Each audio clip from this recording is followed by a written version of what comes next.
I think what makes me me is just the immense amounts of trauma that I have gone through in my life. Starting young, being, born female, and then being raised female, living my life as a lesbian for quite a while. And I think just everything that I have gone through to try and feel like who I am has made me who I am. Got, that nice dark trauma humor, so that I think it's always a fun time. I sat down with my best friend Charlie to talk about just life in general. I've known Charlie for almost 10 years now. Our babies are 2 weeks apart from each other, and they grew up as just best friends together. Charlie and I have been through a lot together. We have worked together. We've grown together. Charlie knew me before I met Josh. Charlie knew me while I was dating Josh. Charlie just knows me better than almost anybody, and Charlie and I have a super close relationship. But I met Charlie before Charlie was Charlie. I met Charlie before they transitioned to Charlie. But Charlie has always been Charlie to me. Charlie has always been...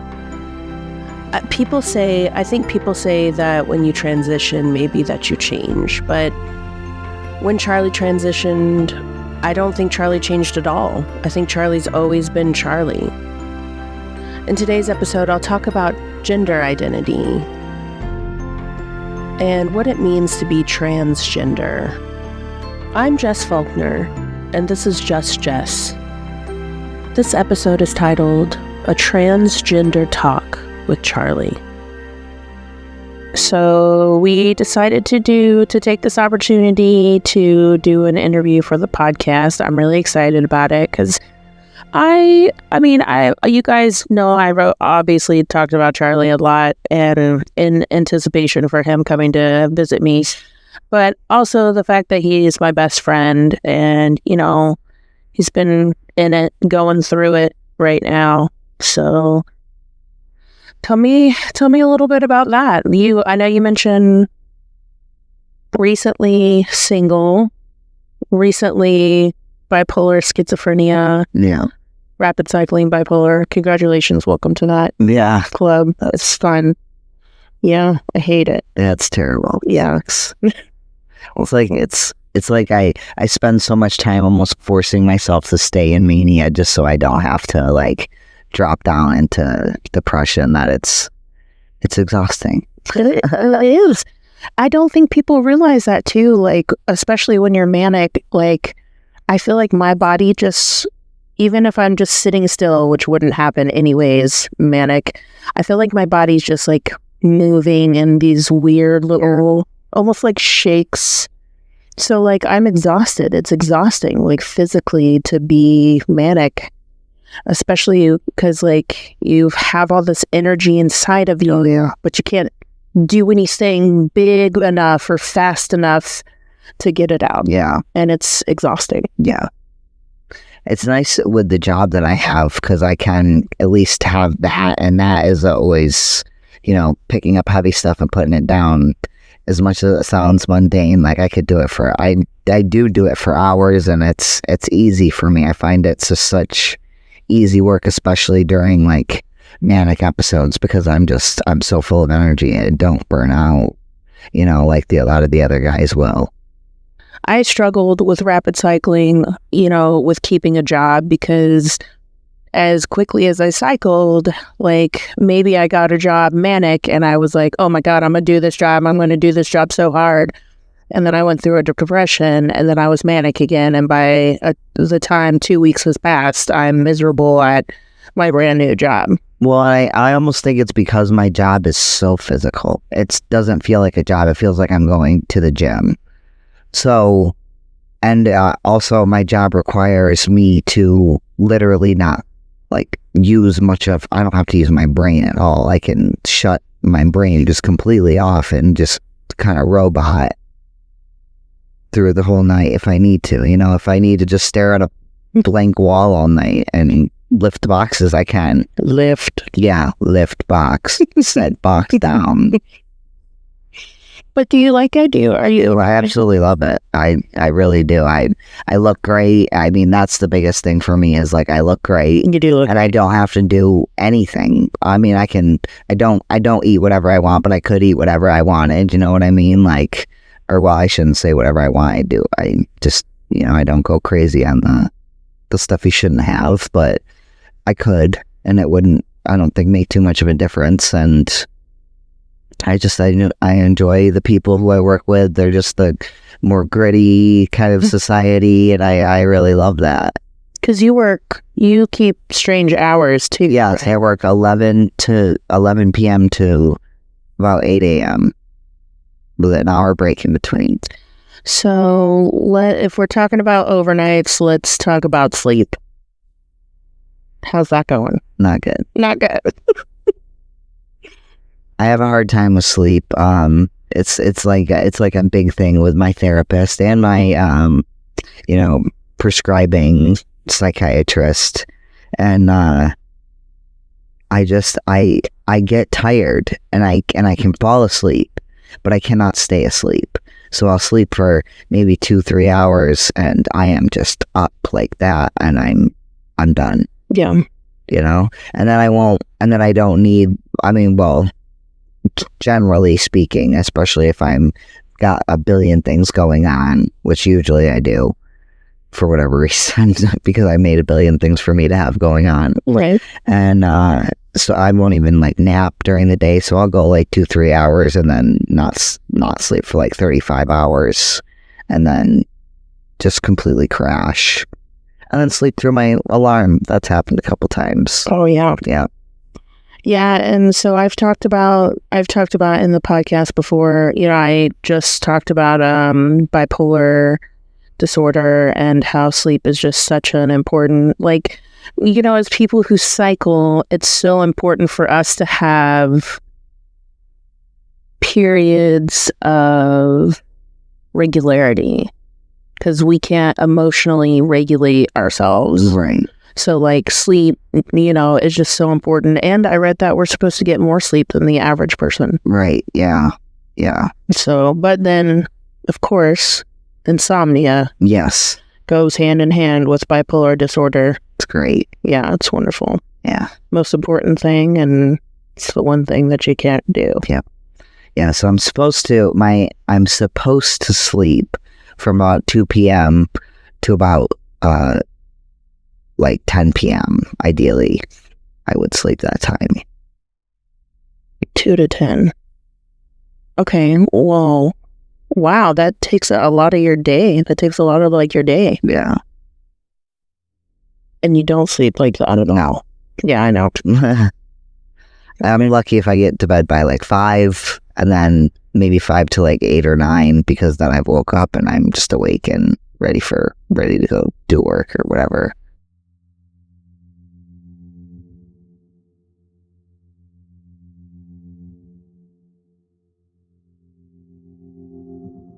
An estimated 1.6 million people ages 13 and older in the U.S. identify as transgender. Transgender is a broad term that can be used to describe people whose gender identity is different from the gender they thought they were when they were born. Trans is often used as shorthands for transgender. To treat a transgender person with respect, you treat them according to their gender identity, not their sex at birth. So someone who lives as a woman today is called a transgender woman and should be referred to as she and her. A transgender man lives as a man today and should be referred to as he and him. Gender identity is your internal knowledge of your gender. For example, your knowledge that you're a man, a woman, or another gender. Gender expression is how a person represents their gender on the outside. That might include behavior, clothing, hairstyles, voice, or body characteristics. Everyone has a gender identity, including cisgender or non-transgender people. If someone's gender identity matches the gender they were assigned at birth, then they are cisgender, or cis for short. Sex is often used in a medical or scientific context. Sex is a label, male or female, that you're assigned by a doctor at birth based on the appearance of your genitals that you're born with. It doesn't define who you are, though, or what your gender identity might turn out to be. When a person begins to live according to their gender identity rather than the gender that they thought they were to be born with, the time period is called gender transition. Deciding to transition can take a lot of reflection. Many transgender people risk social stigma, discrimination, and harassment when they tell other people who they really are. Despite those risks, though, being open about one's gender identity can be life-affirming or even life-saving. Possible steps in a gender transition may or may not include changing your clothing appearance, name, or the pronoun people will use to refer to you as, like she, he, or they. If they can, some people change their identification documents, like their driver's license or passports, to better reflect their gender. My driver's license marks me as non-binary, gender X. And some people undergo hormone therapy or other medical procedures to change their physical appearance and characteristics and make their body match the gender they know themselves to be. All transgender people are entitled to the same dignity and respect regardless of whether or not they have been able to take any legal or medical steps. Some transgender people identify as neither a man nor a woman, or as a combination of male and female, and may use terms like non-binary or genderqueer to describe their gender identity, like me. Those who are non-binary often prefer to be referred to as they and them. Personally, I go with she, he, they. It's important to use respectful terminology and treat transgender people as you would treat any other person. This includes using the name the person has asked you to call them, and not their old name or their dead name, as well as pronouns that they want you to use. If you aren't sure what pronouns a person uses, just ask politely. The recently released KFF Washington Post Trans Survey, the most in-depth representative survey of transgender adults living in the U.S., was aimed at providing a deeper understanding of trans people's experiences in the U.S. over the lifespan, including during childhood, through gender transition, and present well-being. Building on that report and using the survey data, this analysis provides the most comprehensive representative profile of trans Americans ever compiled, while also offering insights on their experiences in the healthcare system. While some federal surveys include a representative share of trans people, demographic questions tend to be fairly general and do not allow for more in-depth analysis of the experiences and identities of trans people, particularly health-related access. At a time when issues around LGBTQ+ rights, including in healthcare, are at the forefront of national conversations, understanding trans people's experiences and well-being is especially timely. The survey included interviews with 515 trans people and gender nonconforming individuals as a comparison sample of 823 cisgender adults. Trans adults include those who identify as transgender or as a trans adult. Cisgender or non-trans adults include those who do not identify as trans, and their gender is the same as their sex assigned at birth. Gender identity is based on one's intrinsic sense of who they are, be that male, female, transgender, non-binary, or some other identity. When one's gender identity aligns with their sex assigned at birth, they're considered cisgender. When one's gender identity does not align with sex assigned at birth, they are often described as being transgender, though many people use other terms to describe themselves, including being gender nonconforming or non-binary, among others. When asked how they think of themselves, a plurality of trans adults identify as non-binary, 40%, with about 1 in 5 identifying as trans women, 22%, or gender nonconforming, 22%, and a smaller share identify as trans men, 12%. Others say they identify in some other way, which is just 2%. Some use one term and others use multiple. Those who describe themselves in some other way commonly describe themselves as agender or gender fluid when asked to specify. Those aged 18 to 34 are more likely to identify as non-binary than those aged 35 or older. Sex assigned at birth differs from gender identity and is the sex stated on an individual's birth certificate. It may or may not align with gender identity. Trans and non-trans adults are equally likely to have been assigned either male or female at birth. Sexual orientation is separate from sex assigned at birth, being biologically male, female, or intersex, and gender identity, which is based on an internal sense of being, such as being cisgender or transgender, among other identities.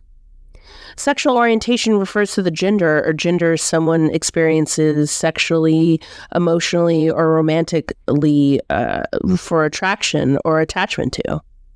Heterosexual or straight, lesbian, gay, bisexual, and queer are examples of sexual orientation. 70%, or most trans adults, consider themselves to be lesbian, gay, bisexual, or queer, while just 8% of non-trans adults did so. However, 3 in 10, or 29% of trans adults, do not identify as lesbian, gay, bisexual, or queer. Pronouns are a shorthand way of referring to an individual without using their name. Often pronouns connotate gender, as is the case with he, him, or she, her. Some adults, especially LGBTQ+ adults, and trans or non-binary adults in particular, use a pronoun that would not traditionally be associated with their sex assigned at birth, or does not reflect the historic gender binary, male or female, such as they, them. In addition, some adults use multiple pronouns or are comfortable with any pronouns. Nearly half, or 48% of trans adults use they, them pronouns, with those ages 18 to 34 being more than twice as likely to use these terms than those who are 35 or older. About half of trans adults use she, her, about 49%. And almost 4 in 10, or 37%, use he, him pronouns. About 1/3 of trans adults say that they use a combination of they, them, and she, her, or he, him pronouns. Trans adults are a younger population than non-trans adults. Over half, or 53% of trans adults, are under 35 years old, compared to just a quarter of non-trans adults. Just a small share, 8% of trans adults, are seniors. Those over the age of 65, compared to 22% of non-trans adults. Similar shares of trans and non-trans adults are white, Hispanic, Black, and other races and ethnicities.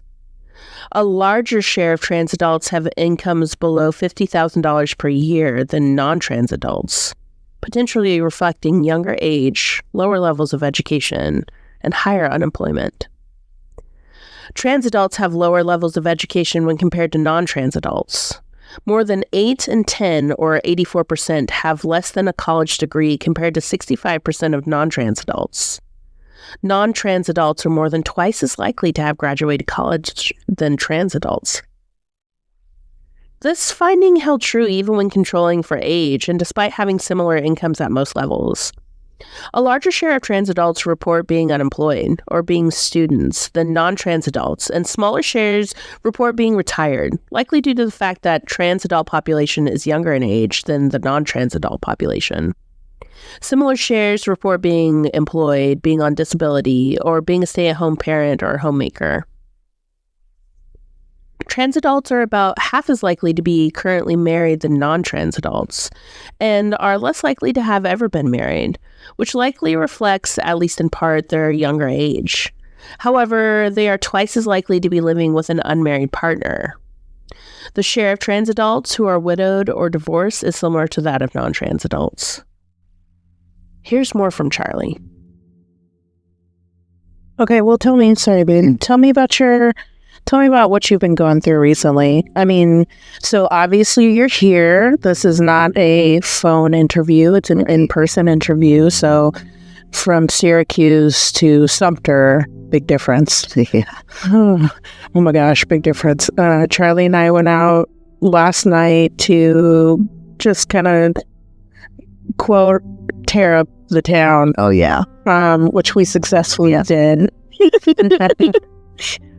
It was a success for us, but nothing was open. Everything closed at like 9 or 10, so we were having a hard time with that. But which is crazy to me because I mean, even in Syracuse, even on a weeknight, you know, they're at least open till midnight. You know, when they're closed early, they're closing at midnight, and 2:00 they can't serve alcohol anymore. So if they're popping that night for whatever reason, they won't even close, you know? Yeah. Well, yeah, and you'd think that the brewery, we did trivia night, which we did not win, but we did not lose. It's all that matters. We did it. So we did trivia night, and that was a lot of fun. We did that at the Sumter Original Brewery at SOB, and I was a little surprised that they were going to close because I thought they had a pretty big crowd, and I feel like people would have kept drinking if they would have just stayed open. Right, yeah. Oh, totally. And same for J. O'Grady's, like, it was obviously busy. Yeah. Well, and it sounded like other people were like, oh, you're closing? Because, like, the bartender was, like, almost telling other people that they were getting ready to close, too, and stuff.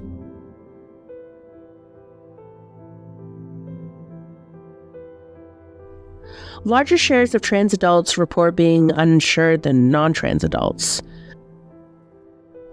The share of trans adults who report not having health insurance is similar across age groups and racial and ethnic identities, but larger among those with lower household incomes compared to those with higher incomes. About half of both trans adults and non-trans adults report having private insurance, although trans adults are 3 times as likely to report having such coverage through a parent, likely reflecting their younger age. Smaller shares of trans adults have Medicare, likely reflecting the younger age of the population, and about 1 in 4 have Medicaid, a larger share than non-trans adults. Despite being a younger population, trans adults report poor physical health more so than non-trans adults.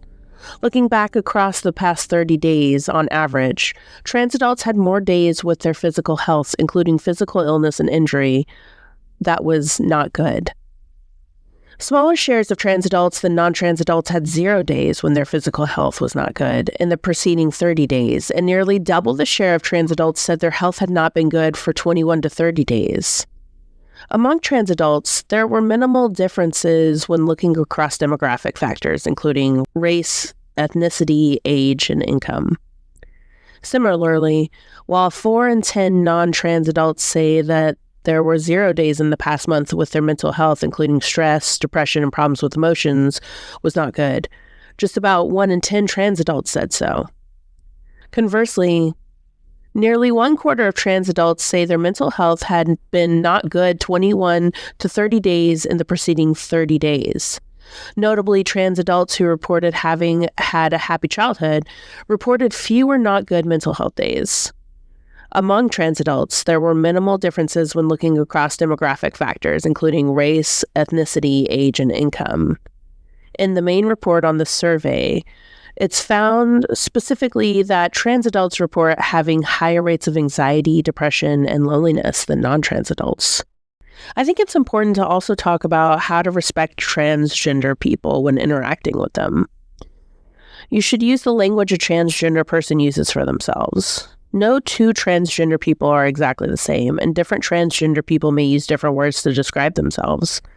You should follow the lead of each trans person, as they'll know which best language is right for them. If you don't know what pronouns to use, you can ask. A simple way to see what pronouns someone uses, he, she, they, or something else, is to wait and see if it comes up naturally in conversation. If they refer to themselves as he or she or they. If you're still unsure, ask politely and respectfully without making a big deal about it. Sharing your own pronouns is a great way to bring up the topic. For example, hi, I'm Jess. I use she, he, they as my pronouns. How about you? If you accidentally use the wrong pronouns, apologize and move on. Don't make a big deal out of pronoun mistakes, because it could be awkward and draw unwanted attention to the transgender person. Be careful and considerate about what other questions you ask. There are many topics, including medical transition, pre-life transition, sexual activity, that you may be curious about. That doesn't mean it's appropriate to ask a transgender person about them or expect a transgender person to be comfortable sharing intimate details about themselves. There are 2 questions you can ask yourself to help determine if a topic is appropriate to bring up. 1. Do I need to know this information to treat them respectfully? Asking someone's name and pronoun is almost always appropriate, as we use that information in talking to and about each other in every day. Beyond that, though, you may be curious about questions that are not things you truly need to know. Like, for example, a transgender's co-worker surgical history is rarely information that you need to know.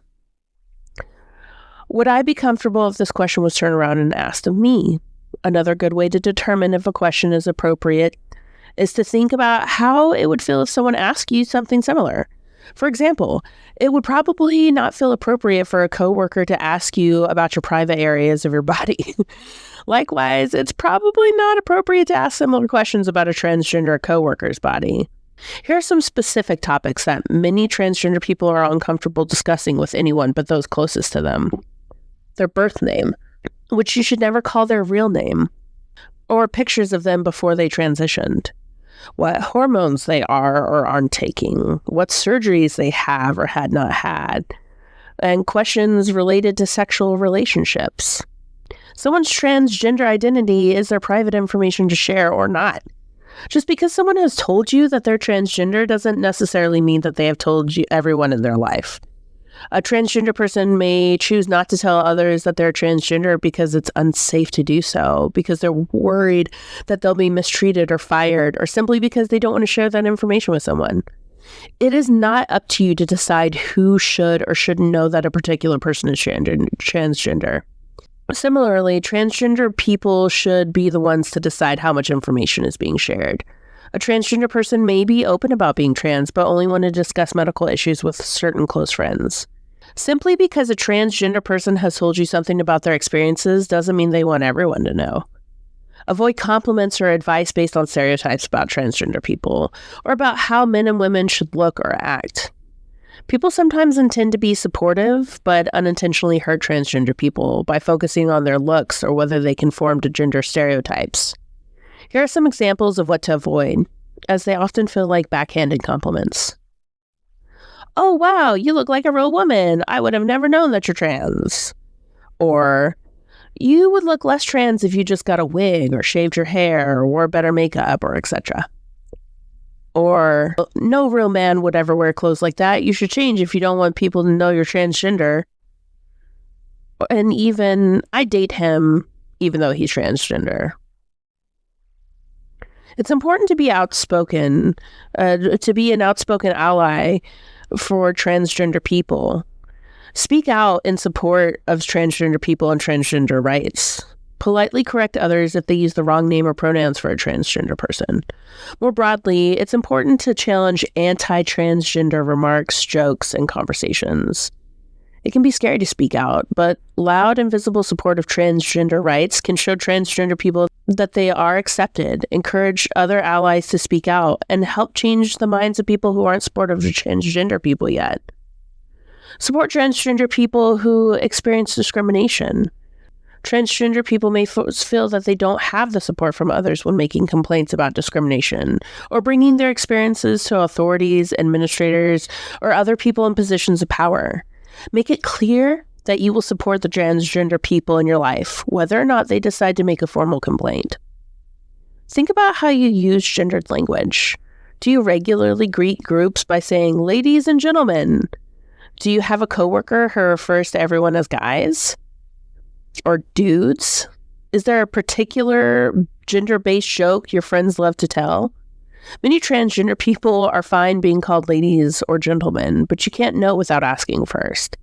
Consider changing your habits to avoid making assumptions about other people's genders or pronouns, and encouraging the people in your life to do the same. This can take time and effort, but it is an important way to be an ally and support transgender people outside of individual face-to-face interactions. I know personally, I have a hard time because when I talk to people, I say, "Excuse me, miss," or "Thank you, ma'am," or "Yes, sir." And that's hard for me. I need to work on not gendering people, not assuming somebody's gender. And, especially with waiters and waitresses, I have a hard time. I gender them, and I shouldn't. I should be more aware that people don't want to be gendered. And if they do, they'll tell me about it. It's important to learn policies affecting transgender people. Are there any laws that protect transgender people where you live? Any policies at work or schools that are inclusive of transgender people? It's important to learn more about the challenges that transgender people face and the goals of transgender advocates, and, if you're comfortable with it, even help push to change bad laws and policies to support good ones. Transgender people are people too, and they should be respected and considered. Consider using correct pronouns. Consider asking them what their pronouns are. Consider asking everybody about their pronouns, and don't make assumptions. It can be hard and challenging at first, but honestly, it just feels like a normal everyday thing once you get used to it. As it should, because it is a normal everyday thing.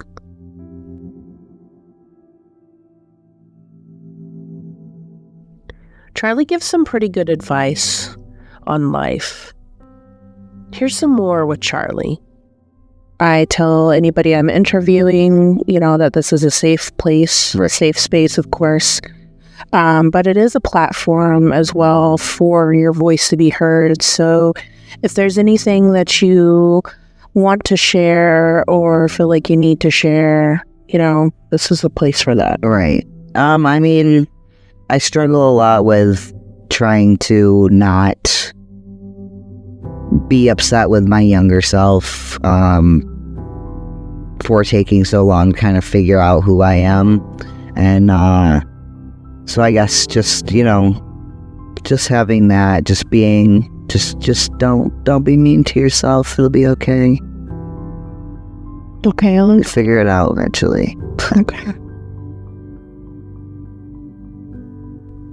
I love Charlie. Charlie is my absolute best friend, and we had a really great time tearing up Columbia, and we did. On Wednesday, we went to the tavern, and we had some drinks. We went to Sumter Original Brewery, and had about 5 or 6 shots of tequila while we did trivia. And then we went to J. O'Grady's and had 2 shots of tequila each.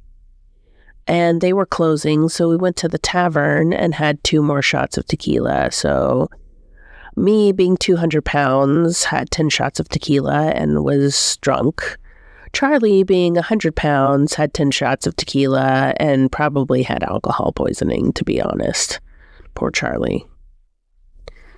Charlie and I had a fun time together. I miss him so much. So much I miss Charlie.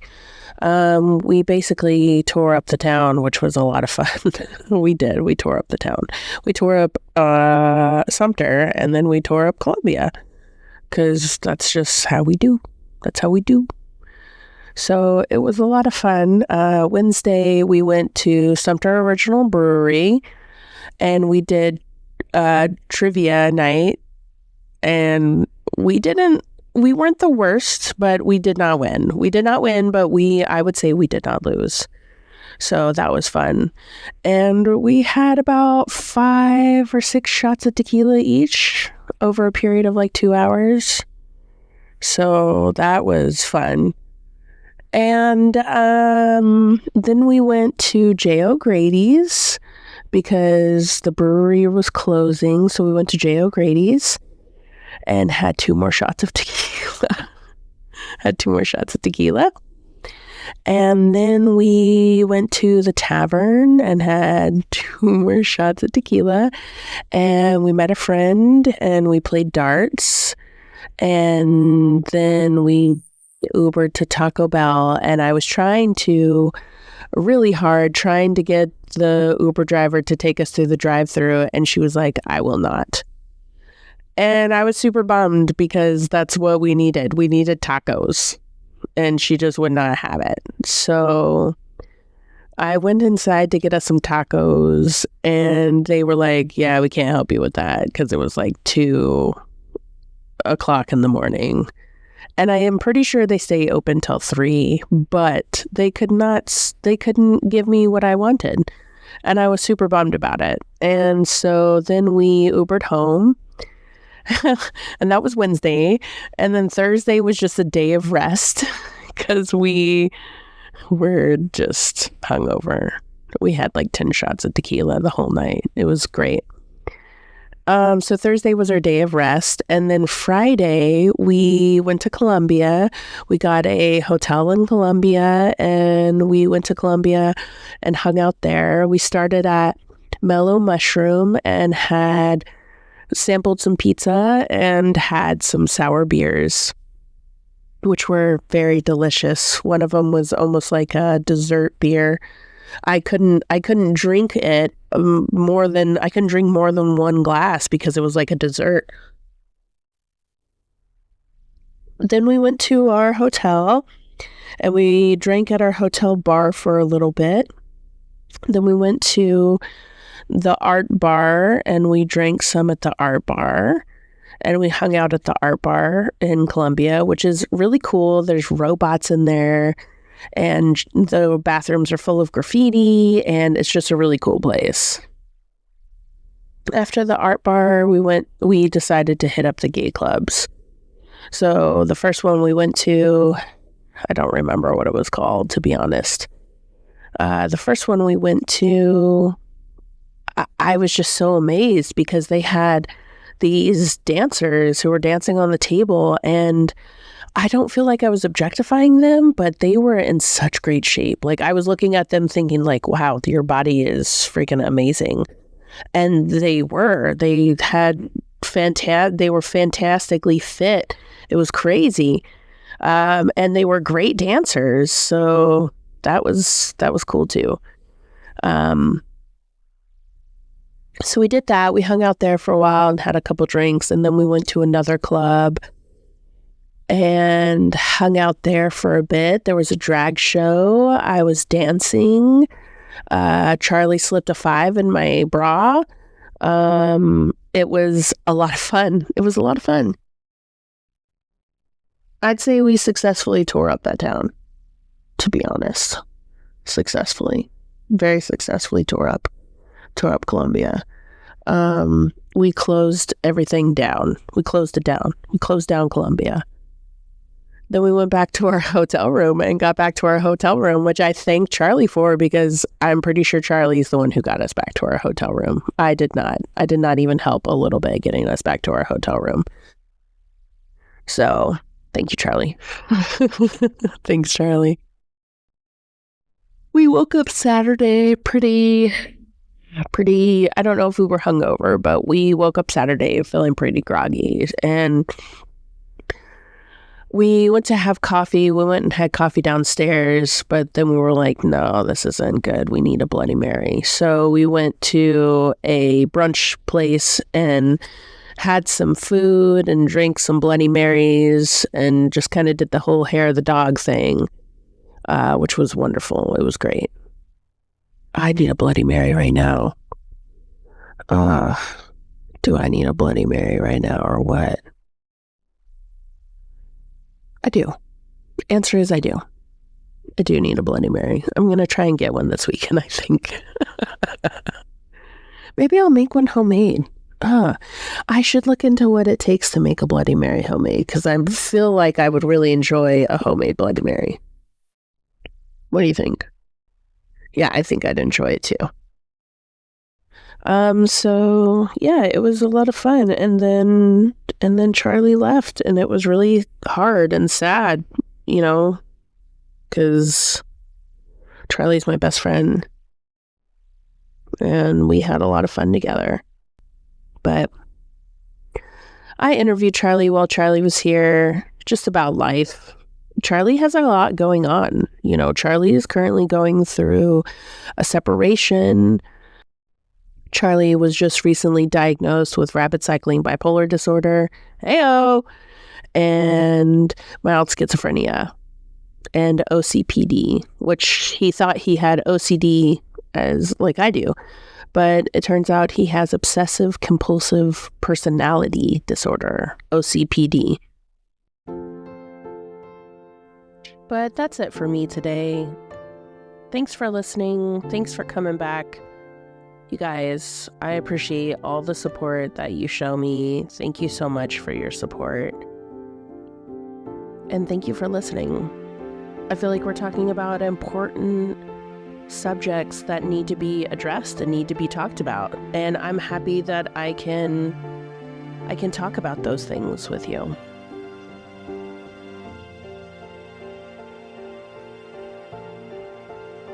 Take care of each other.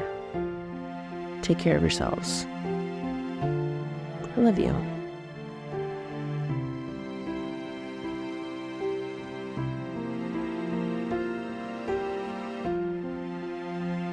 Information given in this podcast was provided by kff.org and transequality.org. Thank you for listening to Just Jess.